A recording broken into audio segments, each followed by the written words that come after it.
So ayun guys, kakagising lang natin at ngayon ay meron tayong pasok 8 AM kay Circuit. At ayan, pinapakita ko ang aming bahay. Yan, simple lang po ang aming bahay at dyan po kami nagbi-build up ng mga magagandang memories ng aking pamilya. At ito naman po ang labas ng aming bahay. Ayan, so makikita nyo, para siyang street. Yan, dyan po kami nagtatakbuhan ng mga bata pa lang kami. Yan, at syempre bago tayo pumasok ay kakain muna tayo ng agahan. So yan, pansit canton po yan. Pansit canton, baka naman, laki may pansit canton. So yan, breakfast po ang nagbibigay ng energy sa atin sa bawat araw-araw natin ginagawa. So wag po natin kaliligtaan kumain ng agahan at sabayan natin ng kape. Yan. So ang sarap po ng ating breakfast. Yan, at pagkatapos naman natin kumain ay sisimulan naman natin ang mag self-care. So yan, polvo-polvo muna, ayos-ayos ng polo. Yan, maglagay tayo ng lotion kasi malamig sa CCJ. Baka mag-dry ang skin natin, nakakahiya kay crush. So yan, and syempre hindi mawawala ang Axe. Spray muna. Axe, baka naman. So yan, nagre-ready. Yan, ngayon naman guys ay nakagayak na tayo. Lalabas na tayo ng ating munting bahay. So yan, bagong liko, fresh na fresh. Yan, yan naman po ang aking service na motor, MIUI 125. Yan, linis lang po ang baon yan, pero poging-pogi po yan. At ngayon naman ay nakasakay na tayo sa motor. At yan, suot na natin ang bagong hiram na helmet sa ating kaibigang Mikey. Yan, binaba na ang visor. Pogi. Yan, nililibot-libot. Tinitingnan kung gaano kaganda ang paligid. And yan, on the way na po tayo papuntang CVSU.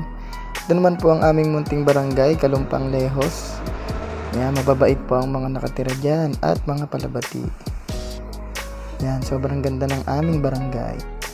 Yon, so after ilang minutes lang, nandito na tayo sa College of Criminal Justice. Yan, mababait po ang mga mag-aaral dyan at masisipag.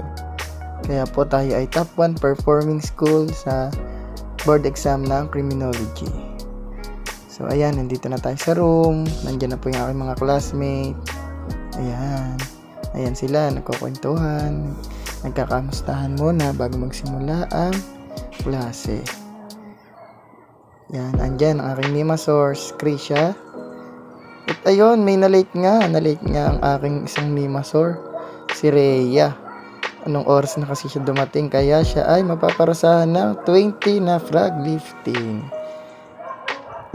Yan, kaya kailangan nating agahan lagi. Always on time dapat. Ayan naman, dumamay naman sa pagka-late ang aking kumparing Louie J. So ayan, naporma-porma siya. Yan, naporma siya dahil siya ay magpa-frog lifting. Ayan, ang galing, taas tumalon. Ang galing naman ng kumparing Louie. Yan, always on time guys. At yon, pagkatapos nga ng klase ay tumambay muna ako sa my hallway. At medyo masama ang panahon dahil madaming bagyo sa atin ngayon.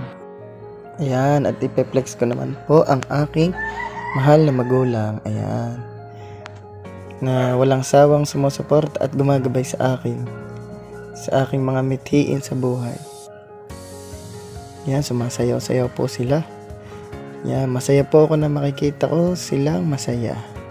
At ang hiling ko lang ay lagi silang malakas.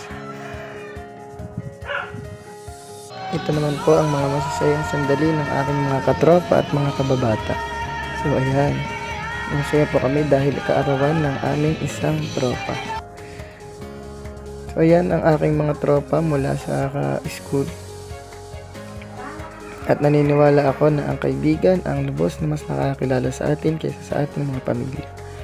Dito tayo nakapaglabas ng mga problema at sa loobin natin na hindi dapat natin tinatago lamang sa ating mga sarili.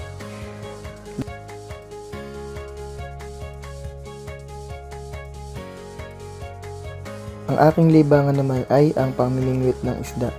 At ito ay may hahambing ko sa pagtupad natin sa mga pangarap sa buhay. Kailangan natin maging matyaga, madiskarte, at tiwala sa sarili na makakapamingwit tayo o maaabot natin ang mga pangarap natin sa buhay.